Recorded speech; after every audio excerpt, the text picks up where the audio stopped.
ဘုံဘုံအကြောင်းလေးပြောပါအောင်မယ်အရှင်ဘုရားသူများအကြောင်းကြီးပြောနေအရှင်ဘုရားကဘယ်လောက်စွန့်လို့တုံဖျားလို့ဘုံဘုံကိုမေးမဲ့ဆိုရင်နည်းနည်းတော့စွန့်တဲ့အကြောင်းလေးပြောပါမယ်နော်မှန်ပါဗျာဘုံဘုံလည်းနည်းနည်းတော့စွန့်ပါတယ်ပြောပြအောင်မယ်ကြွားတယ်လူလည်းမအောင်ဘူးပါနဲ့ကြလားမှန်ပါဗျာဘုံဘုံတို့ဗမော်တိုင်းတဲ့မန္တလေးမယ်ဗမော်ကျောင်း၌ဆိုတာရှိနှစ်ပေါင်း200နီးပါးကြာတော့ကျောင်းကြီးကပြက်ခါနီးအဲ့ဒီကျောင်းပြက်ကြီးပြက်ခါနီးပြိုခါနီးကျောင်းကြီးကိုဘုန်းကြီးကဝင်ပြီးတော့ကျောင်းထိုင်ရပြင်နေတာပြင်မဲ့တကားကိုမပေါ်ဘူးဒါနဲ့ဘုန်းကြီးတစ်ပါးကဘုန်းကြီးစီလာပြီးတော့ပြောတယ်အရှင်ဘုရားကျောင်းကြီးပြင်ရင်တော့နီးကောင်းတော့ရခဲ့ပြီရှင်ဘုရားလှုပ်ဖို့ပဲလိုတယ်ကဲပြောဖျားဘာလုပ်ရမလဲပဋ္ဌာန်းယူရမယ်ဖျားပြောဘယ်လိုယူရမလဲတနေ့ကို24ခေါက်ပဋ္ဌာန်းပစ္စယနေတိတာ24ရက်ဇက်တိုက်ယူရမယ်ဖျားအဲ့လိုယူလိုက်လို့ရှိရင်အရှင်မြတ်တကြောင်းရမယ်တကြောင်းနဲ့မကျေနပ်ဘူးဆိုရင်လည်းထပ်ရွတ်ပေါ့ဖျားလို့ပြောတယ်ရှင်မြတ်အဲ့ဒါပြောတန်ကြားလားမြင်ဘူးလားလက်တွေ့လားလို့ဆရာတော်ကမေးကြည့်တယ်တပည့်တော်တော့လက်တွေ့မဟုတ်ဘူးဗျာတဲ့ရန်ကုန်မယ်တောင်ဥက္ကလာပငွေကြရန်ကျောင်းတိုက်ဆရာတော်ဥယျဝရလက်တွေ့ပါဗျာတဲ့တပည့်တော်ကလည်းမြင်ခဲ့တဲ့နော်မှန်ပါဗျာငွေကြရန်ကျောင်းတိုက်ဆိုတာကြားဘူးလားကြားဘူးပါတယ်ဗျာအေးတောင်ဥက္ကလာပအဲ့ဒီမိုးကောင်းဖျားနာလေးမယ်အဲ့ဒီငွေကြရန်ဆရာတော်ကြီးဖျားတဲ့တနေ့ကို24ခေါက်24ရက်ရွတ်တာကျောင်းတစ်ကျောင်းရတယ်ဖျားကျောင်းတကပေါ်တယ်တကျောင်းနဲ့တော့မဖြစ်သေးဘူးဆိုပြီးတော့နောက်ထပ်24ခေါက်တရက်24ခေါက်24ရက်ဇက်တိုက်ရွတ်နောက်ထပ်ဒုတိယကျောင်းတစ်ကျောင်းပေါ်တယ်တကျောင်းကနေမယ်တကျောင်းကစားချမယ်မရတတ်သေးဘူးဆွမ်းစားကျောင်းလေးလူလေးတယ်ဆိုပြီးတော့နောက်တစ်ခါ24ရက်24ခေါက်စီရွတ်တကြောင်ပေါ်တယ်3ကြောင်ဇက်တက်ရတယ်နော်အဲ့ဒါလက်တွေ့ပါဗျာလို့ဆိုတော့ဘုံဘုံကစဉ်းစားတယ်ဟာငါတော့တပည့်တော်ကတော့ဗျာလက်တွေ့ဆိုလဲယုံတော့ယုံပါတယ်တပည့်တော်အချိန်နဲ့မအားပါဘူးတနေ့တစ်ခေါက်တော့ရွတ်မယ်ဗျာလို့ဘုံဘုံကတနေ့တစ်ခေါက်ပဋ္ဌာန်းရွတ်ပါတယ်တနေ့တစ်ခေါက်ပဋ္ဌာန်းရွတ်တာ9နှစ်ကျော်ပါတယ်ကျောင်းတကတရားမှမပေါ်ဘူးနော်စိတ်မပြတ်ပါဘူးဩ तू က24ရက်24ခေါက်ပြောတာငါတစ်ခေါက်ရွတ်တာကိုလို့ပဲအဲ့လိုပဲထားနောက်ဘုံဘုံတို့ဗမောတိုင်နာလေးမယ်ဗမောတိုင်နာလေးမယ်မဟာဗောဓိကမ္မထန်တိုင်ဆိုတာရှိဆရာတက်ကြီးရဲ့ကမ္မထန်နီးပေါ့အဲ့ဒီကျောင်းတိုက်ကသီလရင်ကြီးဒေါ်စိတ်တရာတဲ့ဒေါ်စိတ်တရာကဘုံဘုံစီဆွမ်းလာပင့်တယ်ဘယ်နေ့ဘယ်ရက်ဆွမ်းစားကြွပါဗျာနေဆွမ်းစားဘယ်နှပါအဲ့လိုပင့်တယ်ကောင်းပါဗျာဒေါ်စိတ်တရာထားတယ်ခင်ဗျာမိမသားဖြစ်နေပြီးတော့တော်တယ်ဗျာယောက်ျားတွေတဲ့တောင်မှတော်နေတယ်ခင်ဗျာသူကမဟာဗောဓိဇေဒီကြီးအိန္ဒိယကဗုဒ္ဓဂါယာကမဟာဗောဓိဇေဒီနဲ့အတူဇေဒီကြီးတဆူတဲတယ်နော်မိမသားဖြစ်နေပြီးတယ်ပြီးပြီးတော့စိန်မှုသူများဖရားတွေစိန်မှုတစ်လုံးတင်သူကစိန်မှု6လုံးတင်တယ်6ဘူးရှင်လို့နာမည်ပေးတယ်အဲ့ဒီတော့ခမညာတော်လိုက်တာဖရားကြီးလည်းပြီးအောင်တီးနိုင်တယ်စိန်မှုလည်း6လုံးတင်နိုင်တယ်နှစ်စဉ်လည်းဖရားပွဲကြီးကျင်းပပူဇော်တယ်အဲ့တော့ခမရနီးကောင်းလမ်းကောင်းလေးရှိရင်ကျုပ်ပေးသားမှာဗျာကျုပ်မဲ့ဟိုဟောဒီကြောင်းကြီးပြင်းရင်းနေတာမပြင်းနိုင်လို့ပြောတာတပည့်တော်မှာကပဋ္ဌာန်းရွတ်ပြီးတော့ဒီဖျားကြီးတည်တာတဲ့သူကပြောတယ်ကျုပ်လည်းပဋ္ဌာန်းရွတ်ပါဗျာ9နှစ်ကိုရှိပေါ့9နှစ်ကိုခုနည်းနည်းကြောလာပြီကျောင်းတကာကမပေါ်ဘူးကျုပ်ကြောင်းကြီးပြင်းနေတာရှင်ဗျာပဋ္ဌာန်းရွတ်တာကစံချိန်မကိုက်လို့တဲ့နော်ခင်ဗျာပဋ္ဌာန်းရွတ်တာစံချိန်ကိုက်တယ်လို့ရှိသေးလားလို့ဘုံဘုံကမေးရှိသေးတယ်ဗျာ ကဲပြောသားမှစံချိန်ကြိုက်အောင်ဘယ်လိုရွေ့ရတော့ခုတရားနာပရိသတ်တွေလည်းမှတ်ထားနော်စံချိန်ကြိုက်အောင်ပဋ္ဌာန်းရွတ်နီးအဲ့ဒါလူတဲ့ဥစ္စာပြီးအထူးသဖြင့်ကြောင်းကောင်းကံကောင်းအိမ်ကောင်းတိုက်ကောင်းမော်တော်ကားကောင်းကောင်းစီးရပြီလို့သာမှတ်ပြီးတော့ပဋ္ဌာန်းရွတ်ပြီဆိုရင်နော်ရှင်မြတ်ဟောရှိလူလားဗျာဆိုရှိပါဗျာကြောင်းကြီးလည်းရှိကားကြီးလည်းနှစ်စီးရှိဟုတ်လားဘုံမောကျွမ်းတယ်လို့မအောင်မိပါတယ်ကြလားပဋ္ဌာန်းရွတ်စေခြင်းလို့ပြောတာပါနော်အေးကဲဗမာကြီးတော်စိတ်တရာခမပဋ္ဌာန်းရွတ်နီစံញိတ်ကဲအောင်ရွတ်နီပြောသမ်းများဆိုတော့တဏ္ဏမအနေနဲ့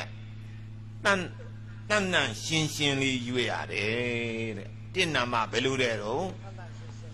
ခန္ဓာကိုယ်ကနန်းစော်မနေစီရဘူးဗျာ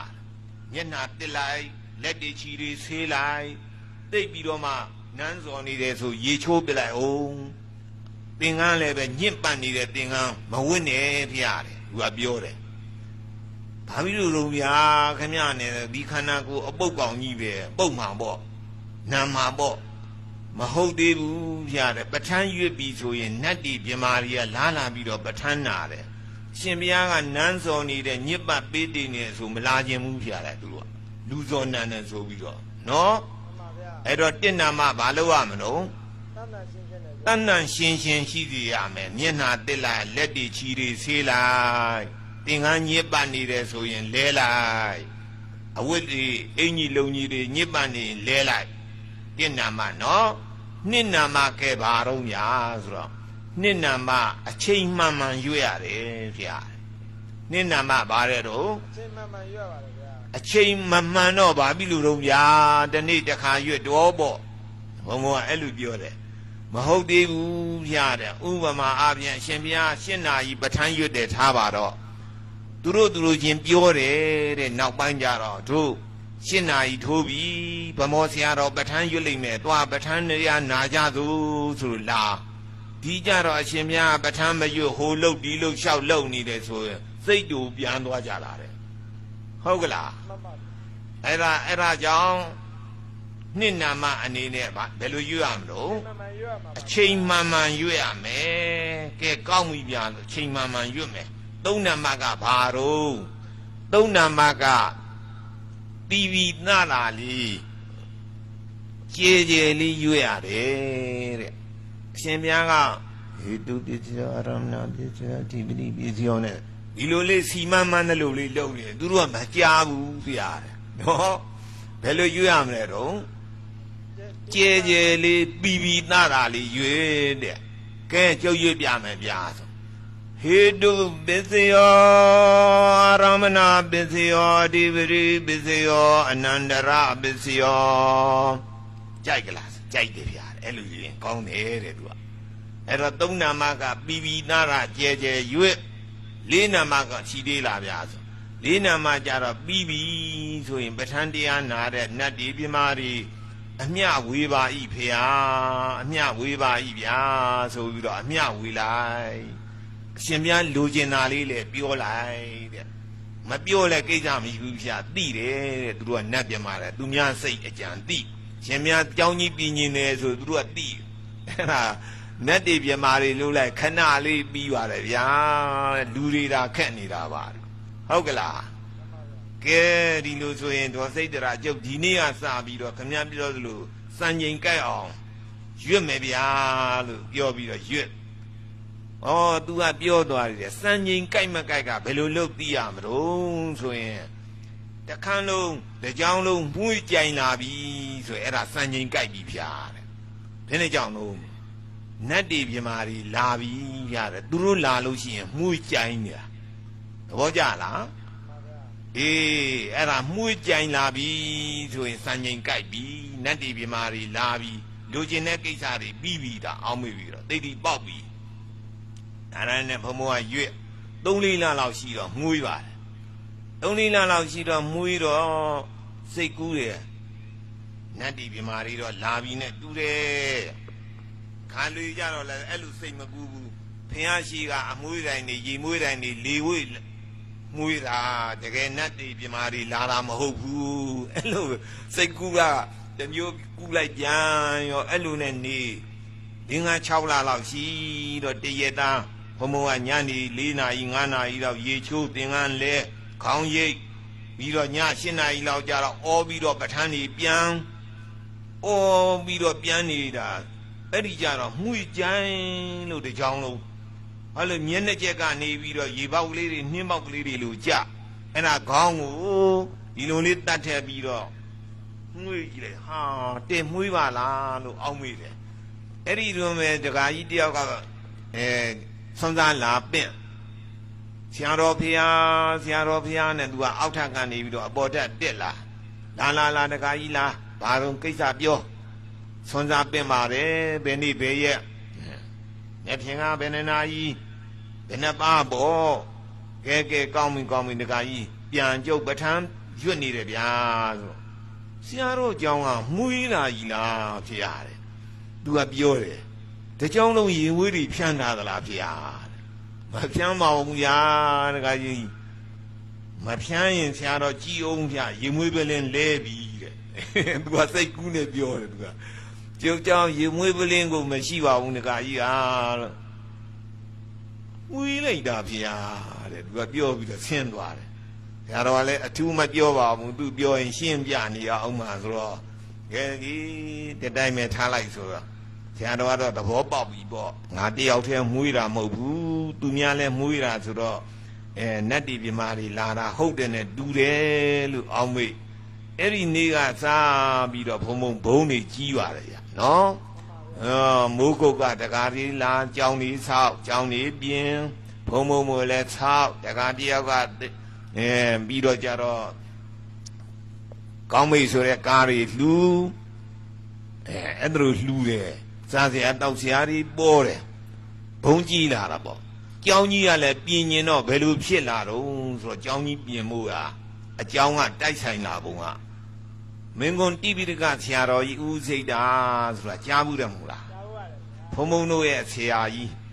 ဘုံဘုံကအဲ့ဒီသွားပြီးတော့ပိဋက3 ပုံပြန်တဲ့ပုဂ္ဂိုလ်တွေစာ9 နှစ်ခွဲချပေးပါတယ်ဘုံဘုံတပည့်ပဲတိပိဋကတရအောင်တာ9 ပါးရှိပါတယ်နော်ဘုံဘုံချပေးလို့အဲ့ဒါလို့